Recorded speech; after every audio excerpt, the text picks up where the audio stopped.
Hello and welcome, Lydia. Welcome to Soulful Valley Podcast. Well, thank you so much, Katie. It's such an honor and pleasure to be part of this incredible book, Evolving on Purpose. And I'm so grateful that we connected. When you told me about the book and the title of the book, it was just, I couldn't believe how in alignment it was with who I am and what I do and how I live. So again, I'm so honored and grateful to be part of this book of incredible authors who are sharing their light with the world. And it's a time in the world where there is much light needed. And we're all here to support and connect each other in our own unique ways. Beautiful. And as Lydia just mentioned, she's one of the authors in Evolving on Purpose, which launches for me now. It's in just over 24 hours. It starts launching in New Zealand. So we've got New Zealand first, then Australia, and then there's 12 marketplaces. We finish up in the USA and Canada with you. Incredible. So very exciting. So for our listeners, Lydia, could you share a little bit about who Lydia is and what you do in the world? I'm a health and energy coach and chronic health specialist. I've been in private practice for 25 years, helping overworked, stressed out, high achieving men and women resolve their chronic health conditions so they can go back into life and reclaim their health and regain their energy and refine their power. I got involved in all of this through my own healing, and I discussed that in my chapter. I was born with deformed organs and was very sick as a young person. And at the age of 10, decided that I didn't come to the planet to be half alive. I wanted to be whole and free. And my healing journey started at the age of 10. So that's how I got involved in my professional work. And I really specialize in deep healing. So for clients who would like to really explore the depths of their condition and get results to take them to the next level, whether it's a physical condition, something serious like advanced cancer or a stroke or a serious injury, or whether it's mental, emotional health conditions. And then I support them on their journey, both through the micro process of healing that I call, where it's the actual cellular regeneration and then that connection to soul. And then the macro process of healing, which is the more like the journey, the relationship with self, that sort of thing. So it's been 25 years of pure joy, helping, supporting others. I think it's amazing that you came across this when you were 10. It's just fabulous. Yeah, I know. Well, at the age of 10 was a turning point. I was very ill, and everyone tried to help. It's not like, there wasn't an effort made, but there just wasn't the understanding at the time in the medical community. And so they did what they could.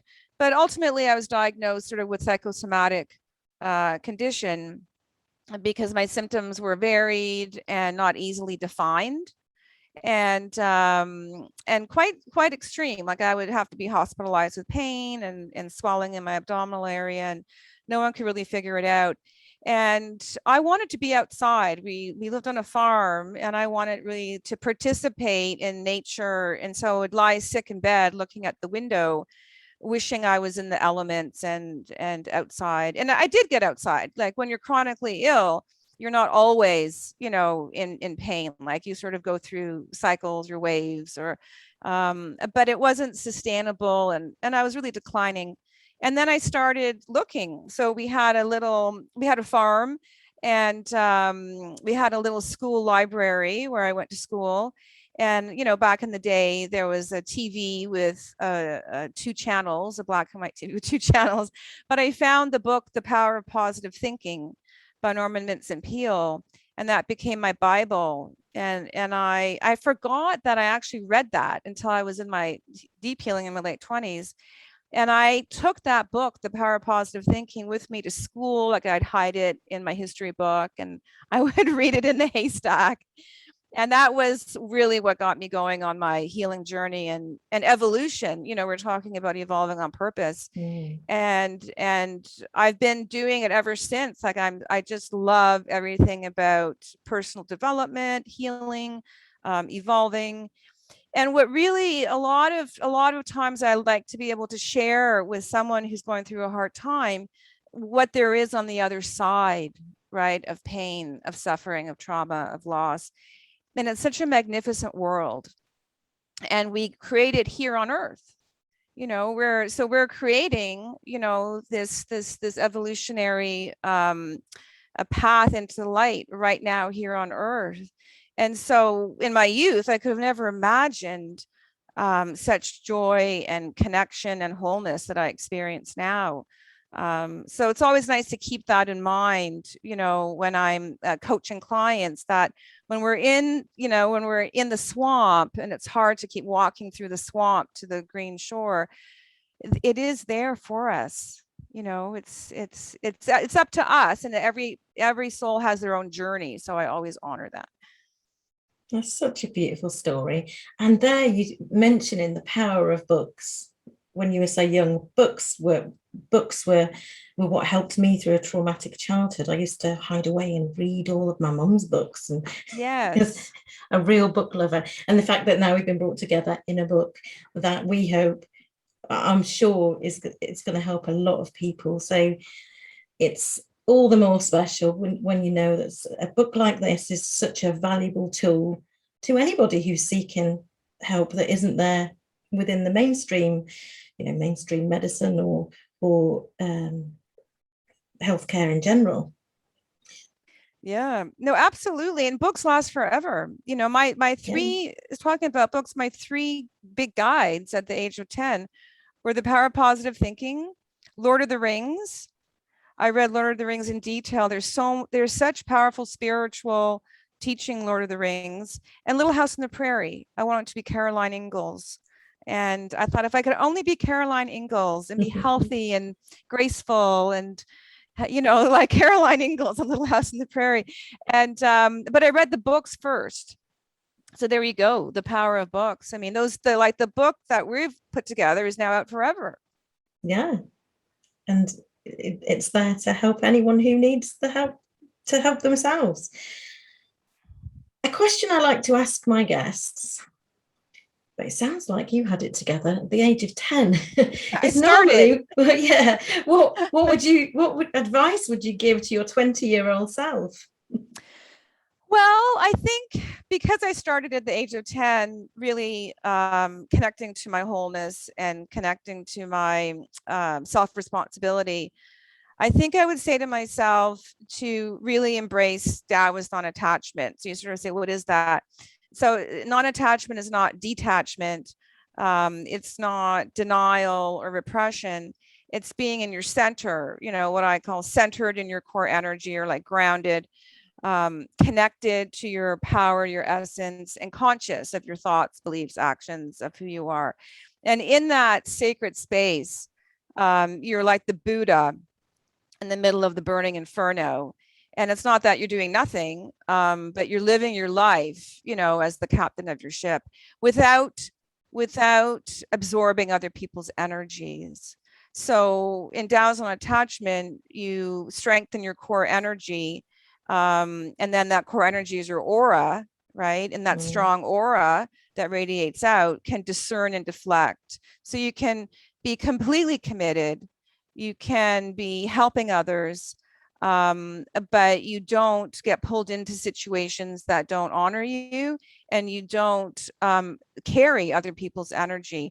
And that's what I did in my youth. I carried a lot of other people's energy. I think that's what I did when I ran the mental health charity, and I was teaching Reiki as well and mindfulness, but I think I just took on too much of everybody else's and didn't protect my own energy enough, and my body showed the signs of that. But at least I know what it was, and I won't be doing that again. Well, we learn, yeah. and I had no idea. Like when I was a teenager, I had no idea I was absorbing other people's energy or processing out their emotions, or I just wanted everybody to be happy. I can completely understand that. Yeah. And we usually do that at the expense of ourselves as well, as Well, women. I think because when we were young, we weren't taught these things, and now here No. we are being able to share this in our book and provide that for others of any age. I mean, of any age, but there was just no awareness around anything to do with that. I mean, I found the Power of Positive Thinking book, thank heavens, in our little country school library. And now there's, you know, internet, and, you know, it's a whole world of communication compared to then. But I had no idea that I was carrying others' burdens. And that's the beautiful thing about Taoist non-attachment and its principle, is that you naturally discern and deflect any energy that doesn't support you. So you can be compassionate, as I said, and participate and responsive, but from a place of a strong centeredness, a place of strong groundedness. And then you don't feel bad. I used to always feel bad if somebody wasn't happy or wasn't doing well. Not that I felt responsible. I didn't feel responsible for them, but I just wanted everyone to be happy. And right. And I kind of learned at my 20s. So if I, going back to your question, at the age of 20, that it's okay for other people to be where they are, right? In the Taoist non-attachment state. It's okay that they're going through a difficult time.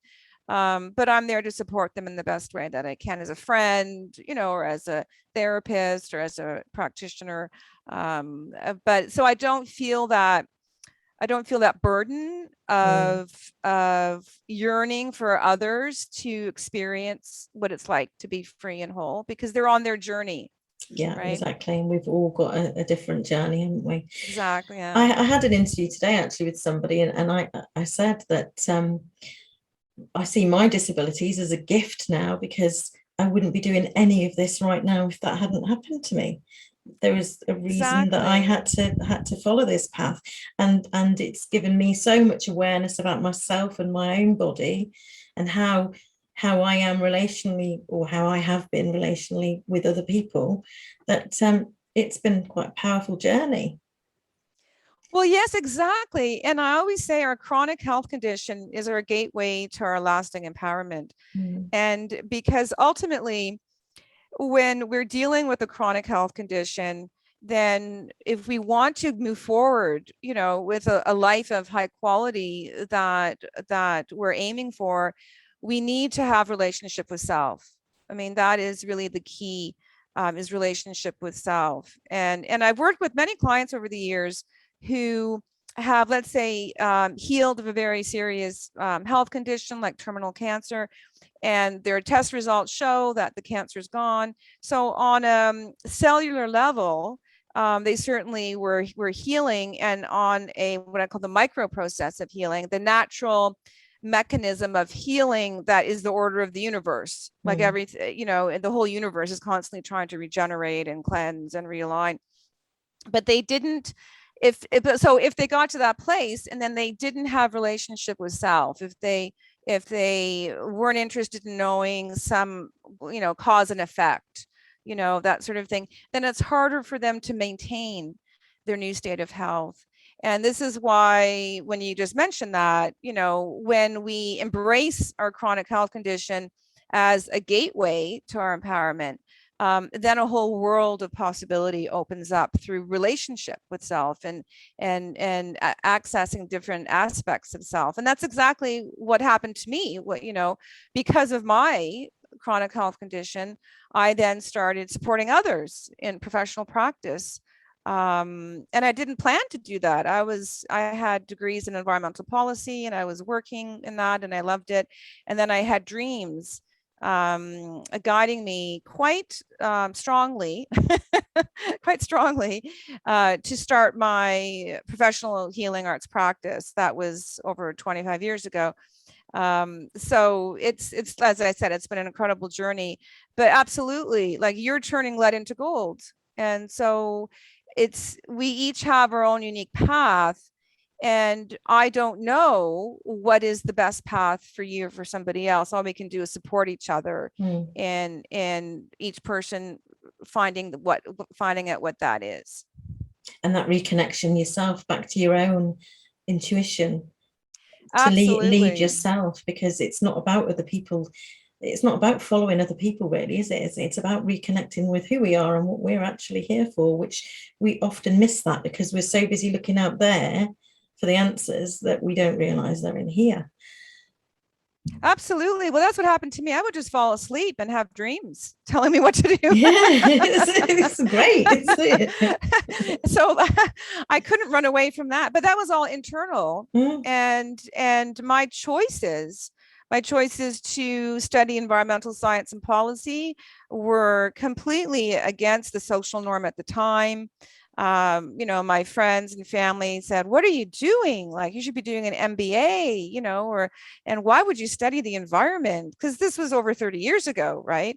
And then when I started to have the foundation in that and had great job offers and, an office in Park Avenue in Manhattan, and I walked away from that to do my healing and then to go into the healing arts, everyone was like, "What are you doing?"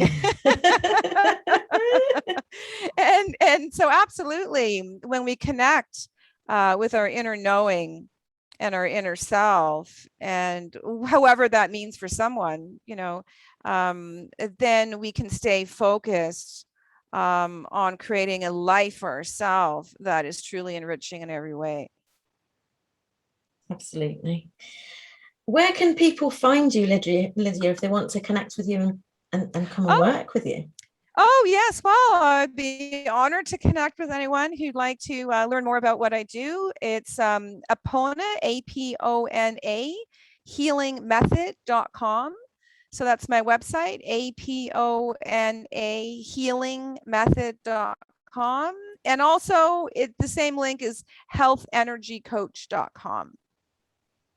It's been great to have you here, Lydia. Is there anything else you want to share with us before we leave?